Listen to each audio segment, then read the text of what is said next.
날마다 솟는 샘물과 함께하는 오늘의 큐티 시간입니다. 11월 26일 목요일, 오늘의 말씀은 신명기 33장 1절로 11절까지 말씀입니다.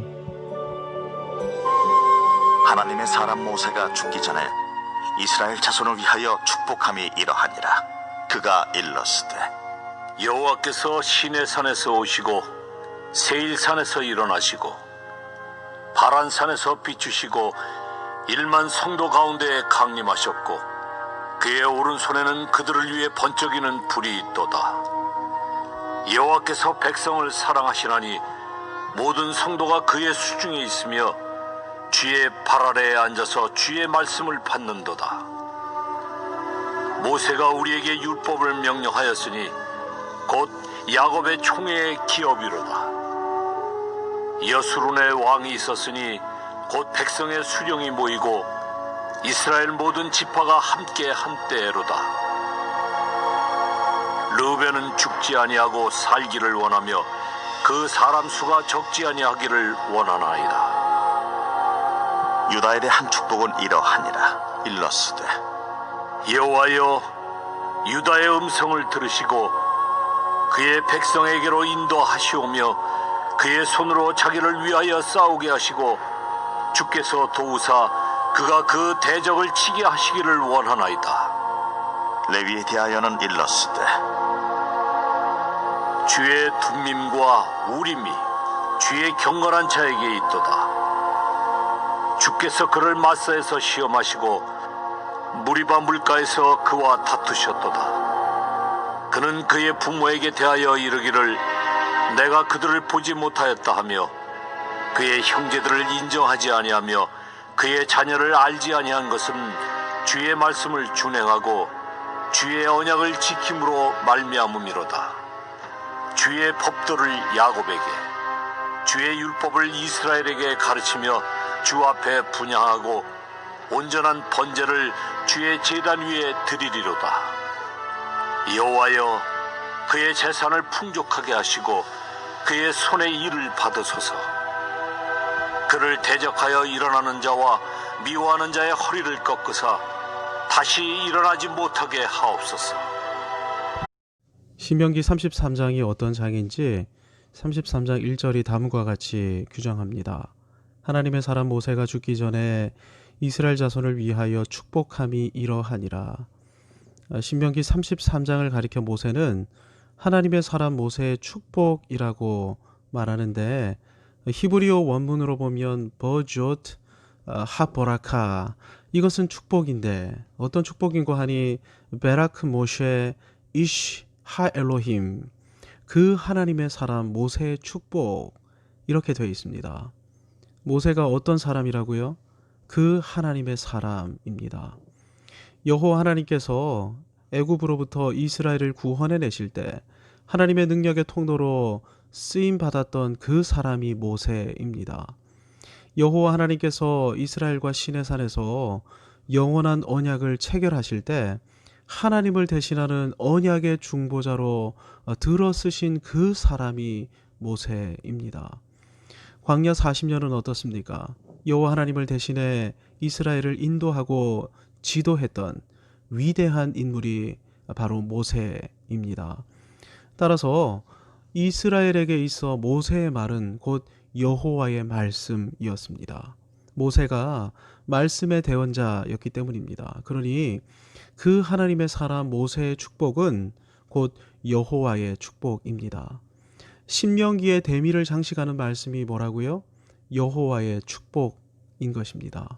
여호와 하나님은 택하신 이스라엘을 축복하는 하나님이십니다.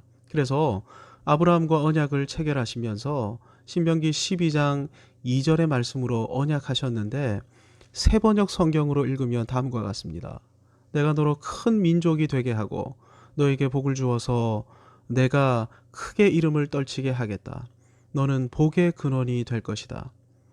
여호와 하나님께서 이스라엘을 복의 근원으로 부르셨는데요, 우리도 동일하게 그리스도 안에서 복의 근원, 축복의 통로로 불러주셨습니다. 때로 어미 훈계하실 때도 있고 회초리를 드실 때도 있으며 고난과 두려움의 광야 훈련장에서 우리를 훈련시키실 때도 있지만 이 모든 것은 우리를 제대로 된 복의 근원으로 세우시려는 주님의 섭리입니다. 그래서 기독교 예배는 항상 그 마지막을 베네딕션, 강복 선언으로 마치는 것입니다. 여호와 하나님께서 임재하시어서 자기 백성에게 복 내리시는 것을 목사가 대신해서 선언함으로 예배를 종료하는 것입니다. 이제 내가 주는 복을 받고 복된 언약 백성으로 살아가라. 이스라엘 역시 마찬가지였습니다. 제사장에게 주신 주요 임무 중 하나가 이스라엘을 축복하는 것이었습니다. 아론의 축도라고 불리는 이 축도는 모든 제사장들이 이스라엘 자손에게 선포해야 하는 복이었습니다.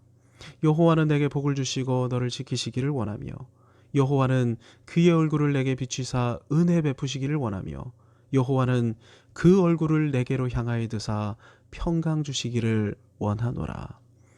그러니까 여호와의 징계와 저주는 우리를 복의 근원으로 이끄시려는 거룩한 섭리적 방편인 것입니다.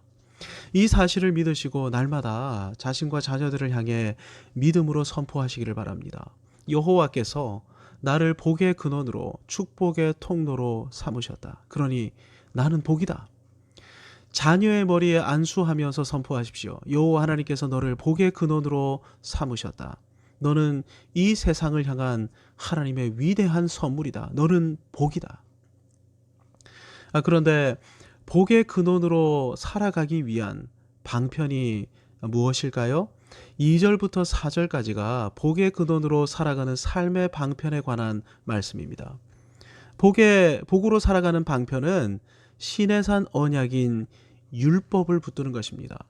이 율법이 어떤 율법인지 2절을 보면 시내산에서 율법을 주실 때 그 율법은 마치 불과 같아서 이 율법의 불빛이 시내산에서 굉장히 떨어진 세일산과 바란산까지 환하게 비추이는 장면이 등장합니다.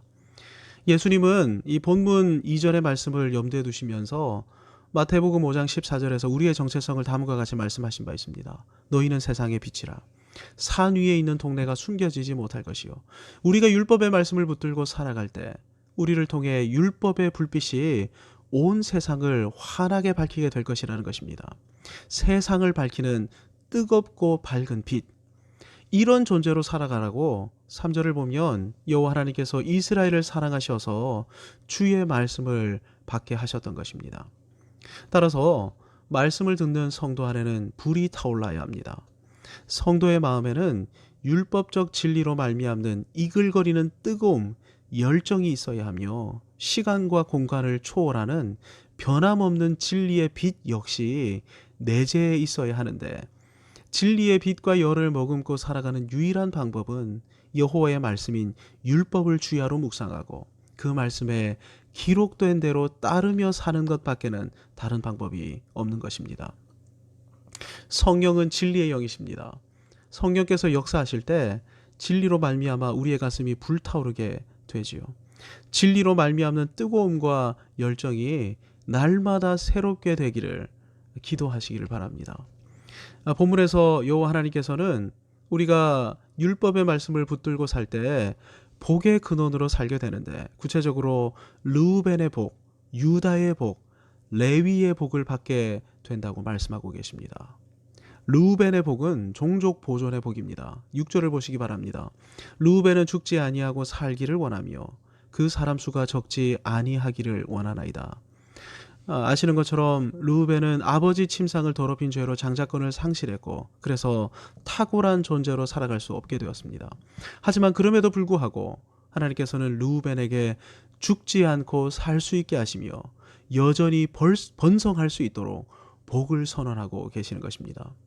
용서받을 수 없는 죄악을 범한 자라 할지라도 다시 여호와의 거룩하신 말씀 앞으로 나와 겸손히 그 말씀을 붙드는 사람에게 하나님께서는 죽지 않고 살게 하시는 복을 허락하실 뿐 아니라 다시 번성하는 복도 허락해 주시는 것입니다.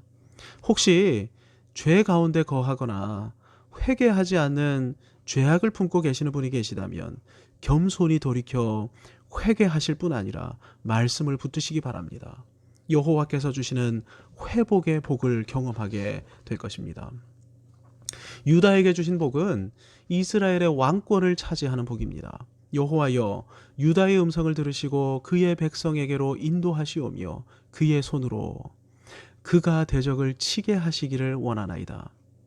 유다는 그의 백성을 거느리는 왕이 되게 될 것입니다. 이스라엘의 왕은 어떤 왕입니까? 그의 손으로 그가 대적을 치게 하시기를 원하나이다. 자기 백성을 위협하는 대적을 향해 친히 출전해 싸우는 왕이 이스라엘의 왕입니다. 여호와 하나님을 대신해 이스라엘을 지키고 보호하는 존재가 이스라엘의 왕인데, 아시다시피 사울은 이런 왕이 아니었습니다. 그래서 골리앗이 여호와 이름을 모독하며 나와 싸울 장수를 보내라고 소리칠 때 사울은 꽁꽁 숨어 있었습니다. 하지만 유다의 후손으로 온 다윗은 어떤 왕이었습니까? 여호와의 이름으로 출전하여 골리앗을 쓰러뜨리는 왕이었죠. 참 이스라엘의 왕, 그가 바로 유다의 후손인 다윗이며, 우리를 위해 죽기까지 함으로 우리의 모든 대적인 이 사탄과 죽음을 멸하신 참된 왕이 유다의 후손, 다윗의 후손으로 오신 우리 주 예수 그리스도 있었던 것입니다. 하나님 나라를 위해 나가 싸워 여호와의 승리와 영광을 나타내는 존재.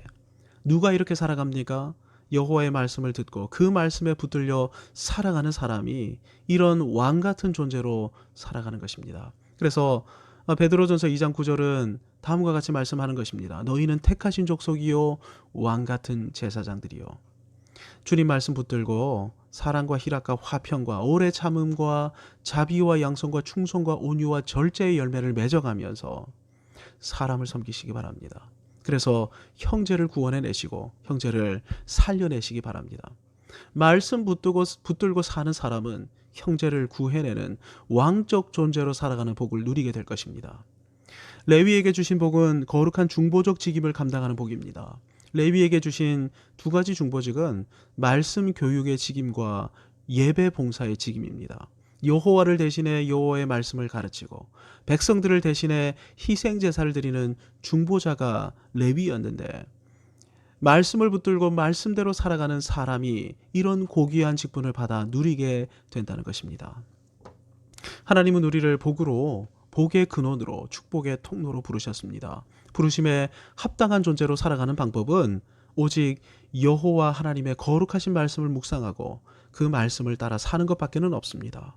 말씀 따라 살면서 회복의 복을 누리시고 여호와의 승리를 나타내므로 형제를 구원하는 왕 같은 존재로 살아가는 복을 누리시기 바랍니다. 무엇보다 하나님과 사람을 연결시키는 고귀한 중보적 존재로 살아가시기 바랍니다. 이런 복이 오늘 여러분의 삶 가운데 충만하시기를 성삼위 하나님의 거룩하시고 존귀하신 이름으로 축복합니다. 아멘. 하나님 아버지, 참으로 감사합니다. 저희를 예수 그리스도 안에서 거룩하고 존귀한 존재, 이 세상을 복된 세상으로 변화시키는 복된 존재로 불러주셨습니다. 복된 존재로 살아가기 위하여 날마다 말씀을 묵상하며 살아가는 저희들 모두가 되게 하여 주옵소서. 예수님의 이름으로 기도하옵나이다. 아멘.